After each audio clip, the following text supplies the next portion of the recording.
Salut, dans cette vidéo, je vais trouver un client en live devant toi. On va faire ça ensemble, on va se faire une petite session de cold email. Alors quand je dis une session, on va pas y passer 3 jours évidemment. Je vais juste te montrer comment j'envoie généralement un cold email. Moi, je passe pas forcément par les outils d'automatisation. Je suis pas trop fan, moi je préfère faire ça à la main, à l'ancienne. On est des artisans ici. En fait, pourquoi je préfère faire ça à la main? Simplement parce que ça me permet d'avoir un niveau de personnalisation très élevé. Et donc au final, même si j'ai un volume moins gros que ce qu'on peut faire avec des logiciels comme Emilia, Instantly, etc., ça me permet d'avoir un taux de personnalisation vraiment élevé. Et donc au final, un taux de réponse simplement plus élevé et un taux également de conversion relativement plus élevé. Et je le vois avec mes résultats. Donc on va se faire ça aujourd'hui, on va faire tout ce qui est lead sourcing, on va créer le cold email et on va l'envoyer. Et je vais vous montrer simplement toutes les étapes du process. On va se retrouver sur le Mac et on commence ça tout de suite. Donc déjà, un outil par lequel j'aime beaucoup passer, c'est la bibliothèque publicitaire de Meta, donc de Facebook et Instagram, et ce qui permet, si vous ne connaissez pas cet outil, en fait, de regrouper toutes les annonces et tous les annonceurs, donc qui font simplement de la pub sur Facebook et Instagram, voire même d'autres réseaux. Donc par exemple là, on va chercher quelque chose qui nous intéresse. Aujourd'hui, on va se focaliser sur la niche des artisans, donc j'avais mis plombier il y a quelques jours de ça. Et aujourd'hui, on va chercher par exemple électricien, j'en sais rien. Et après, à vous de voir ce que vous voulez chercher dans la bibliothèque de pub. Hein. Vous pouvez vraiment vous faire plaisir. Je viens de voir un truc, entreprise d'électricité générale, alarme domotique, etc. On a cette chose-là. On a un site web déjà, donc moi ce qu'on va faire dans cette vidéo, c'est de la vente de site web. En fait, on va pas prendre lui parce qu'on n'a pas forcément une énorme valeur ajoutée à ajouter, justement. Nous, ce qu'on va faire, c'est quelqu'un en fait qui n'a pas encore de site internet et avec qui on peut créer en fait tout un petit système avec Google My Business, vous voyez, pour lui créer en fait un petit système d'acquisition client. Là, il a déjà son site internet. Donc à la rigueur, ce serait de la refonte. La refonte, je le vois venir, ça ne l'intéressera pas. Donc on va continuer de chercher, voire même pourquoi pas aller dans d'autres niches. Bref, je vais faire ma petite recherche et on se retrouve juste après pour la rédaction de l'email. Voilà, j'ai enfin trouvé mon lead, j'ai trouvé quelqu'un qui était correct, j'ai trouvé une page Facebook qui fait de la publicité et qui n'a pas de site internet. Donc là, ce qu'on va faire avec ce lead, c'est simplement qu'on va lui vendre un site internet. Alors, je ne vais pas rédiger le mail à la main devant vos yeux, je vais simplement faire un copier-coller d'un mail que j'ai envoyé précédemment. Donc, je vais tout vous expliquer de pourquoi j'écris ça, pourquoi je dis ça, comment je le dis, etc., etc. Donc, en objet de l'email, on va simplement faire le classique question rapide. Bon, j'ai fait mes petites recherches de mon côté, il s'agit que j'ai trouvé les informations dont j'avais besoin. Je vous ai pas forcément montré parce que j'ai fait du société.com, etc. Et il y avait un peu des infos, on va dire, un peu sensibles. Donc, je préfère ne pas forcément vous montrer ce genre d'informations-là. Également, j'ai trouvé le nom de la personne, donc on va pouvoir aller encore plus loin dans la personnalisation de notre email. Donc la personne en question s'appelle Christophe. Voilà, si jamais vous vous appelez Christophe aussi, bonjour à vous. Et du coup, on a nos petits éléments nécessaires pour avoir un bon cold email bien personnalisé. On va faire comme j'ai dit d'ailleurs précédemment dans ma newsletter et dans la précédente vidéo, donc des 10 conseils en cold email, c'est-à-dire qu'on va personnaliser. Et d'ailleurs, si jamais vous souhaitez avoir les 10 conseils en cold email, j'ai fait une petite fiche récapitulative de ces 10 conseils-là que vous pouvez avoir toujours avec vous en PDF, que vous pouvez imprimer pour avoir sur votre bureau. Bref, le lien est en premier commentaire épinglé. Si jamais ça vous intéresse, je vous laisserai aller regarder ça tranquillement. Donc, on a notre première first line, on va dire, notre introduction à nos cold email. Donc là, bonjour Christophe, donc la personne, je viens de voir votre page Instagram, donc nous ça va être Facebook, on va faire de la personnalisation plus on avance, vous voyez.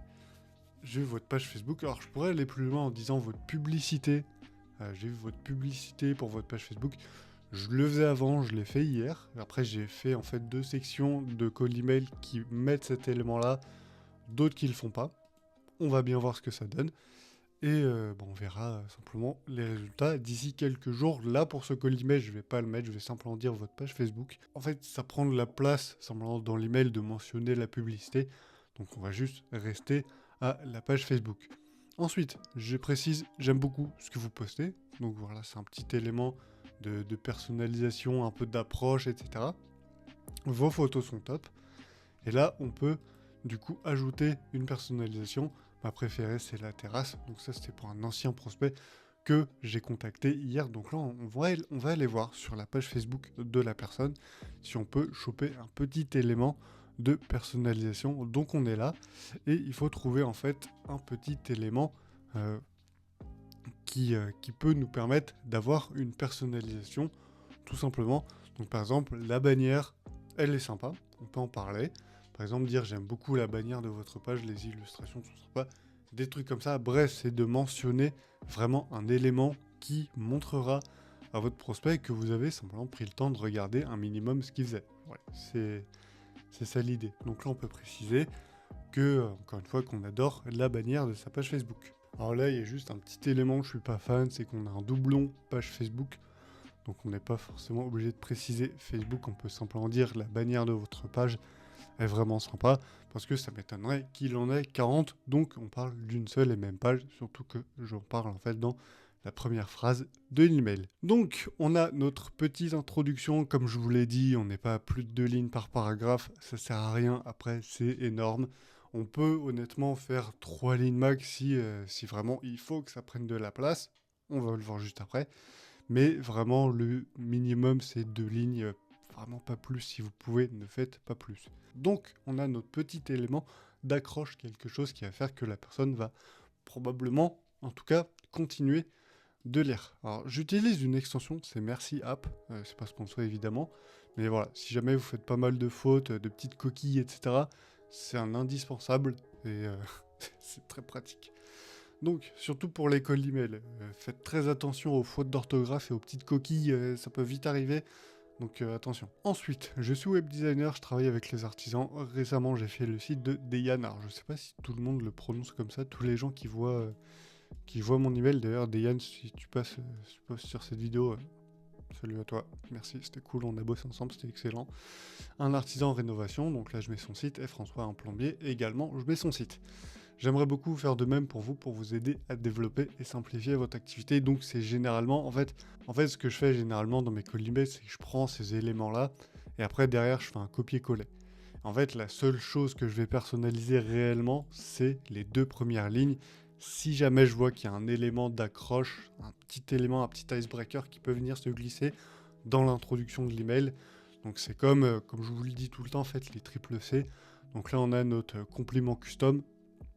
Donc là, on va parler un peu de ce que fait la personne, on va montrer qu'on s'est un minimum intéressé à ce qui est fait.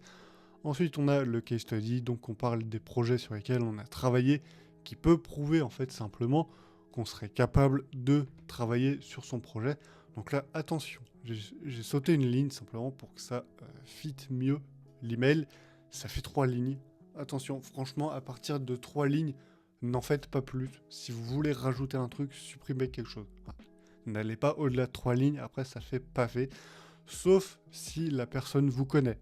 Si la personne vous connaît, que vous avez déjà discuté avant, etc., qui vous a dit ouais, envoie-moi un email, machin, allez-y, faites-vous plaisir. La personne prendra le temps de vous lire parce qu'elle vous connaît déjà un minimum. Sauf que là, la personne, encore une fois, on va arriver comme ça dans sa inbox. En fait, la personne ne nous connaît pas, elle a zéro raison de lire notre email. Donc si nous, derrière, on lui écrit un pavé, on lui donne une raison de ne pas lire notre email. Vous voyez un peu ce que je veux dire. Donc, vraiment, n'allez pas au-delà de 3 lignes par paragraphe. Après, ça fait pavé, c'est nul à lire. 2 lignes maximum, 3 grands max. Ensuite, une fois qu'on a notre petite simplement case study, on va passer au call to action. Donc là, je dis, serez-vous disponible pour en discuter lors d'un échange rapide. Donc là, mon call to action, c'est que la personne me dit simplement oui. Après, je m'occupe de tout. La personne a juste à me dire ouais, ok, let's go. Je lui donne pas un lien Calendly pour qu'elle prenne un rendez-vous, machin. Si vous travaillez avec des artisans, c'est des gens qui connaissent généralement pas grand chose à la technologie, les réseaux sociaux, les machins. Allez pas trop loin. Si en général vous parlez par contre à une startup tech, machin, là allez-y, en fait vous plaisent les liens Calendly, les Zoom et compagnie. Mais là pour les artisans, voilà, allez-y doucement.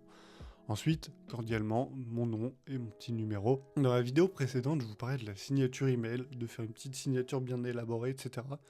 Alors, oui et non, dans le sens où, oui, ça peut rajouter un élément. Alors, c'est vrai que moi, on pourrait me dire, mes cold email, c'est vraiment de la merde, je fais du gmail.com, j'ai aucune signature, etc. Pourtant, ça marche très bien. Je sais pas, ça c'est à vous de voir honnêtement si vous préférez mettre votre signature. Moi, je fais sans.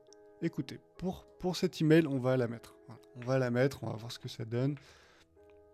Hop, on va juste laisser web designer. Hop, je vais enlever mon site parce qu'il marche plus. Hop, on va laisser le numéro et on va laisser le LinkedIn parce qu'on sait jamais. C'est toujours intéressant que la personne voit que j'ai un LinkedIn. Je suis pas spécialement actif dessus, mais on sait jamais. Donc là, j'ai mon petit logo, ça c'est un logo que j'avais fait il y a longtemps, et j'ai les éléments à savoir tout simplement, donc mon nom, mon numéro et mon LinkedIn. Bref, on a ce qui semble être un cold email, ma foi, relativement sympa. On a tout ce qu'il faut, on a l'introduction, l'icebreaker, donc on parle de la bannière de la page Facebook, donc ça montre qu'on s'est renseigné un minimum sur la personne. Ensuite, on a simplement le petit, ce qui va faire le lien en fait de pourquoi on le contacte. Donc je travaille avec les artisans, la personne c'est un artisan, donc en toute logique, on est légitime à le contacter. Vous voyez un peu ce que je veux dire.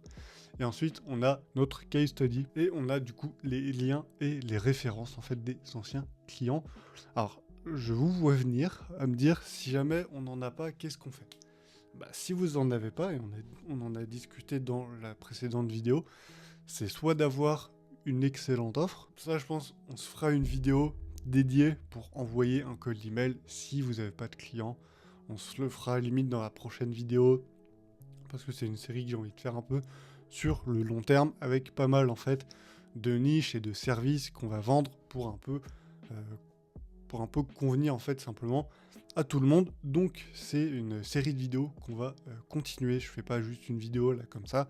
C'est quelque chose qu'on va faire relativement fréquemment, je pense une semaine sur deux, un truc comme ça, qu'on va alterner avec le cold call en live, évidemment, qui va revenir très prochainement. Bref, on va partir aujourd'hui sur cet email-là. Normalement, en toute logique, c'est un email qui vend, ou en tout cas qui vend, qui va choper un rendez-vous parce qu'il y a tout. Après, on n'est pas à l'abri que le mec nous dise non, ça ne m'intéresse pas. C'est évidemment, c'est très probable, c'est ce qui peut arriver le plus.